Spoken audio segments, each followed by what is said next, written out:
আসসালামু আলাইকুম। আজকের সর্বশেষ সংবাদ জানাবো আমি নুসরাত। প্রথমে জানিয়ে দিব সংবাদ শিরোনাম। তাঁবুতে মানবেতর জীবনযাপন করছে গাজাবাসী। রংপুরে ছাত্র শিবির ও স্থানীয়দের সংঘর্ষ, 4 সাংবাদিক লাঞ্ছিত। ভোলায় বিএনপি ও জামায়াত কর্মীদের সংঘর্ষ, আহত 13। সর্বশেষ জানাবো, দেশে 82 লাখ মানুষ মাদকাসক্ত, সবচেয়ে বেশি গাঁজার ব্যবহার, বলেছেন গবেষণা। দেখছিলেন সংবাদ শিরোনাম, এবারে বিস্তারিত। তাঁবুতে মানবেতর জীবনযাপন করছে গাজাবাসী। ফিলিস্তিনের গাজায় যুদ্ধবিরতি কার্যকর হলেও সেখানকার মানুষের দুর্ভোগ কমেনি। 2 বছর ধরে ইসরায়েলি বাহিনীর হামলায় উপত্যকার অধিকাংশ ভবন ধ্বংস হয়ে গেছে। ঘরবাড়ি হারিয়ে অসংখ্য মানুষ বাস্তুচ্যুত হয়েছেন। বাধ্য হয়ে অস্বাস্থ্যকর পরিবেশে তাঁবু টানিয়ে বসবাস করছেন তারা, যেখানে ন্যূনতম বাসযোগ্য পরিবেশ নেই। এতে শ্বাসকষ্ট ও পেটের পীড়া সহ নানা রোগে আক্রান্ত হচ্ছেন গাজার বাসিন্দারা। যুদ্ধ শুরুর পর থেকে আবু আমর পরিবার 17 বারের বেশি বাস্তুচ্যুত হয়েছে। পরিবার স্থান পরিবর্তনের সঙ্গে সঙ্গে তাদের জীবন আরও সংকুচিত হয়েছে। বর্তমানে উপায়ান্তর না পেয়ে গাজার রিমাল এলাকায় একটি আবর্জনার ভাগাড়ের পাশে তাঁবু খাটিয়ে বসবাস করছে পরিবারটি। দূষণ, অসুস্থতা ও অমানবিক পরিবেশের বিরুদ্ধে প্রতিদিন লড়াই করে টিকে থাকতে হচ্ছে তাদের। 64 বছর বয়সী আবু আমর বলেন, গাজায় আমরা 2টি যুদ্ধের মধ্যে বসবাস করছি, একটি বোমা হামলা আর একটি আবর্জনা। আমার অ্যাজমার সমস্যা আছে, এজন্য সবসময় ইনহেলার সঙ্গে রাখি। রাতে সেটি বালিশের নিচে রাখি। ময়লার দুর্গন্ধে শ্বাসনালী বন্ধ হয়ে গেলে কয়েকবার ব্যবহার করতে হয়। আবু আমরের পুত্রবধূ সুরাইয়া আবু আমর 5 সন্তানের জননী। তিনি বলেন, তাঁবুতে ন্যূনতম স্বাস্থ্যবিধি বজায় রাখা প্রায় অসম্ভব হয়ে উঠেছে। পানির তীব্র সংকট রয়েছে, এ কারণে মাসে কয়েকবার পেটের পীড়ায় ভুগতে হয়। তিনি জানান, ইসরায়েলি হামলার আগে তাদের জীবন ছিল গোছানো ও পরিচ্ছন্ন। বাইত আল লাহিয়া থেকে বাস্তুচ্যুত হয়ে গাজা নগরীতে আশ্রয় নিতে হয় তাদের। এমন দুঃস্বপ্নের মধ্যে বসবাস করতে হবে তা তিনি কখনো কল্পনাও করেননি। ইসরায়েলি হামলা গাজায় 70,000-এর বেশি ফিলিস্তিনি নিহত হয়েছেন। হামলায় গাজার অধিকাংশ ভবন ধ্বংস বা ক্ষতিগ্রস্ত হয়েছে। গত অক্টোবরে যুদ্ধবিরতির চুক্তি হলেও হামলা থামেনি। যুদ্ধবিরতির পর থেকে এই পর্যন্ত 4 শতাধিক শিশু নিহত হয়েছে। অনেক ফিলিস্তিনের মতে গাজাকে বসবাসের অযোগ্য করে তুলতে এর পরিকল্পিত চেষ্টা। এমনই মনে করেন 40 বছর বয়সী সেলিম। তিনি বলেন, বজ্রের পাশে থাকার কারণে আমরা চরম হতাশায় ভুগছি। আমার সন্তানেরা শীত ও গরমে খুব কষ্ট পাচ্ছে। দুর্গন্ধে খেতে বসলে খাবার পেটে যায় না, বমি আসে। ঝড়ের সময় নর্দমার পানি তাঁবুর ভেতরে ঢুকে পড়ে বলেও তিনি জানান। সেলিম বলেন, ঝড় বাতাস হলে নর্দমার পানি তাঁবুর উপরে চলে আসে, কখনো কাপড়েও ছিঁড়ে পড়ে। বাড়তি পরিষ্কার কাপড় নেই। বেত লাহিয়া থেকে কাপড় ছাড়াই পালিয়ে এসেছি। কখনো কখনো নোংরা কাপড়েই নামাজ আদায় করতে হয়। এই পরিস্থিতিতে সবচেয়ে বেশি ভুগছে শিশুরা। 13 বছর বয়সী রাহাব বলে, পরিচ্ছন্নতার অভাবে আমার চুল পড়ছে, ত্বকেও সংক্রমণ হয়েছে। চিকিৎসকেরা সতর্ক করে বলেছেন, ময়লা, আবর্জনা, নর্দমার পানি ও বিশুদ্ধ পানির অভাবে গাজায় রোগাক্রান্ত মানুষের সংখ্যা দ্রুত বাড়ছে। আল শিফা মেডিকেল কমপ্লেক্স এর ফুসফুস বিভাগের প্রধান আহমেদ আল রাবি বলেন, গাজার জনস্বাস্থ্য পরিস্থিতি ভয়াবহ। আমরা ভাইরাস ও ব্যাকটেরিয়ার সংক্রমণ দেখতে পাচ্ছি। যুদ্ধের আগে এমন জটিলতা কখনো দেখিনি বা মোকাবিলা করিনি। গাজার মিউনিসিপ্যাল কর্মকর্তারা জানান, ইসরায়েলি হামলায় পানি ও স্যানিটেশন অবকাঠামো প্রায় ধ্বংস হয়ে গেছে।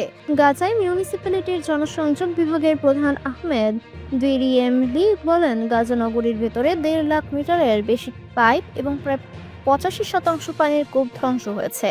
প্রায় বিশুদ্ধকরণ প্ল্যান্টও পুরোপুরি ধ্বংস হয়ে গেছে। এদিকে গাজার পূর্বাঞ্চলে বজ্র ফেলার স্থানে প্রবেশে বাধা দিচ্ছে ইসরায়েল, ফলে শহর জুড়ে বর্জ্যের স্তূপ জমে গেছে। গাজা মিউনিসিপ্যালিটির মুখপাত্র হুসনি মোহানা বলেন, উপত্যকায় 7 লাখ টনের বেশি বর্জ্য জমেছে। এর মধ্যে শুধু গাজা নগরীতেই জমেছে প্রায় 3.5 লাখ টনের বেশি। রংপুরে ছাত্র শিবির ও স্থানীয়দের সংঘর্ষ, 4 সাংবাদিক লাঞ্ছিত। রংপুর নগরীতে তুচ্ছ ঘটনাকে কেন্দ্র করে ছাত্র শিবিরের সঙ্গে স্থানীয়দের সংঘর্ষের ঘটনা ঘটেছে।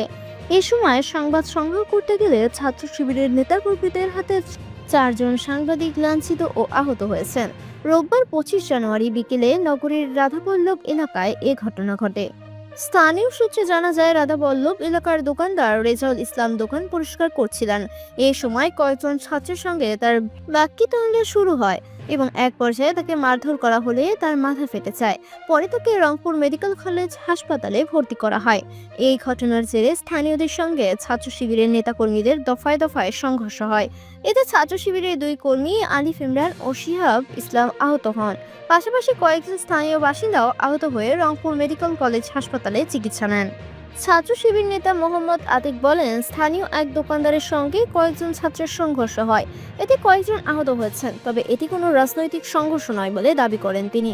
ঘটনার পর বিকেলে রাধাবল্লভ প্রাইমারি স্কুলের সামনে ছাত্র শিবিরের নেতাকর্মী জড়ো হয়ে বিভিন্ন স্লোগান দেন। এই সময় পরিস্থিতি জানতে গেলে গণমাধ্যম কর্মীদের সঙ্গে তাদের বাকবিতণ্ডা শুরু হয়। এক পর্যায়ে সাংবাদিকের উপর হামলা চালানো হয়। এ ঘটনায় আহত 4 সাংবাদিক হলেন দীপ্তি টিভির রংপুর জেলা প্রতিনিধি ফেরদৌস রয়, দেশ নিউজ বিডির বিশেষ প্রতিবেদক মেহেদী হাসান, চ্যানেল 1-এর চিত্র সাংবাদিক সাইফুল ইসলাম মুকুল এবং 71 টেলিভিশনের রংপুর সদর প্রতিনিধি মাহবুব হোসেন সুমন। পরে ঘটনার প্রতিবাদে সাংবাদিকরা তাৎক্ষণিকভাবে রংপুর জেলা প্রশাসকের কার্যালয়ের সামনে অবস্থান কর্মসূচি পালন করেন। ঘণ্টাব্যাপী এই কর্মসূচিতে সাংবাদিকেরা বলেন, দীর্ঘদিন ধরে স্বাধীনভাবে প্রশ্ন করার পরিবেশ নেই। এই ঘটনায় তারা গভীর উদ্বেগ প্রকাশ করেন এবং দোষীদের বিরুদ্ধে ব্যবস্থা নেওয়ারও দাবি জানান। এই সময় 3 দফা দাবি জানান সাংবাদিকেরা। 3 দফা দাবি জানায়, 1. সকল দলকে গণমাধ্যমের স্বাধীনতা নিশ্চিত বিবৃতি দিতে হবে। 2. নির্বাচন কমিশনের কাছে গণমাধ্যম কর্মীদের নিরাপত্তা নিশ্চিত করার জন্য যথাযথ ব্যবস্থা গ্রহণ করতে হবে। 3. গণমাধ্যম কর্মীদের হামলার ঘটনায় দ্রুত সময়ের মধ্যে দোষীদের আইনের আওতায় আনতে হবে। এ বিষয়ে শিবিরের রংপুর মহানগর সভাপতি নুরুল হুদাকে মুঠোফোনে একাধিকবার কল করা হলেও কোনো সাড়া মেলেনি। ভোলায় বিএনপি ও জামায়াত কর্মীদের সংঘর্ষ, আহত 13। ভোলার বোরহানউদ্দিন উপজেলার বিএনপি ও জামায়াত কর্মীদের মধ্যে ধাওয়া পাল্টা ধাওয়ার ঘটনা ঘটেছে। এতে উভয় পক্ষের অন্তত 13 জন আহত হয়েছেন। আহতদের মধ্যে একজনকে গুরুতর অবস্থায় ভোলা সদর হাসপাতালে পাঠানো হয়েছে। রোববার 25 জানুয়ারি সন্ধ্যা 6টার দিকে উপজেলায় পখিয়া ইউনিয়নের বোরহানগঞ্জ বাজার সংলগ্ন প্রধান সড়কে এই ঘটনা ঘটে। স্থানীয় প্রশাসন জানায়, ঘটনার খবর পেয়ে বোরহানউদ্দিন উপজেলার সহকারী কমিশনার ভূমি রণজিৎ চন্দ্র দাসের নেতৃত্বে যৌথ বাহিনীর একটি দল ঘটনাস্থলে গিয়ে পরিস্থিতি নিয়ন্ত্রণে আনে। বোরহানউদ্দিন উপজেলা বিএনপির সদস্য সচিব অ্যাডভোকেট কাজী আজম জানান, পখিয়া ইউনিয়নের দলীয় কার্যালয়ে বিএনপির নেতাকর্মীরা অবস্থান করছিলেন। এই সময় ওই ইউনিয়ন জামায়াত একটি মিছিল বের করে। মিছিলকারীরা ইউনিয়ন ছাত্র দলের সাংগঠনিক সম্পাদক শাকিল হাওলাদারকে তুলে নিয়ে মারধর করেন। খবর পেয়ে বিএনপির অন্তর্মাতবর লিমন মাতবর, রাজু ও মামুন তাকে উদ্ধার করতে গেলে হামলার শিকার হন। পরে ইউনিয়ন বিএনপির সভাপতি মোহাম্মদ সেলিম মিয়া ও সাধারণ সম্পাদক জসিম মাতব্বর ঘটনাস্থলে গেলে তাদেরও লাঞ্ছিত করা হয়। এই ঘটনায় জসিম মাতব্বর সহ 6 জন আহত হন। অন্যদিকে বোরহানউদ্দিন উপজেলা জামায়াতের আমির মাওলানা মাকসুদুর রহমান বলেন, মাগরিবের নামাজের পর বোরহানগঞ্জ বাজারের দলীয় কার্যালয় থেকে জামায়াত একটি মিছিল বের করে। এ সময় বিএনপির কর্মীরা হামলা চালালে জামায়াতের কয়েকজন কর্মী আহত হন। পরে নুরুল ইসলাম মাস্টার নামে একজন জামায়াত কর্মী বাড়ি ফেরার পথে হামলার শিকার হন। গুরুতর আহত অবস্থায় তাকে প্রথমে বোরহানউদ্দিন উপজেলা স্বাস্থ্য কমপ্লেক্সে নেওয়া হয়, পরে ভোলা সদর হাসপাতালে পাঠানো হয়। বোরহানউদ্দিন থানার ভারপ্রাপ্ত কর্মকর্তা ওসি মোহাম্মদ মনিরুজ্জামান বলেন, পুলিশ ও আইন শৃঙ্খলা বাহিনী দ্রুত পরিস্থিতি নিয়ন্ত্রণে আনে। বর্তমানে এলাকার পরিস্থিতি স্বাভাবিক রয়েছে।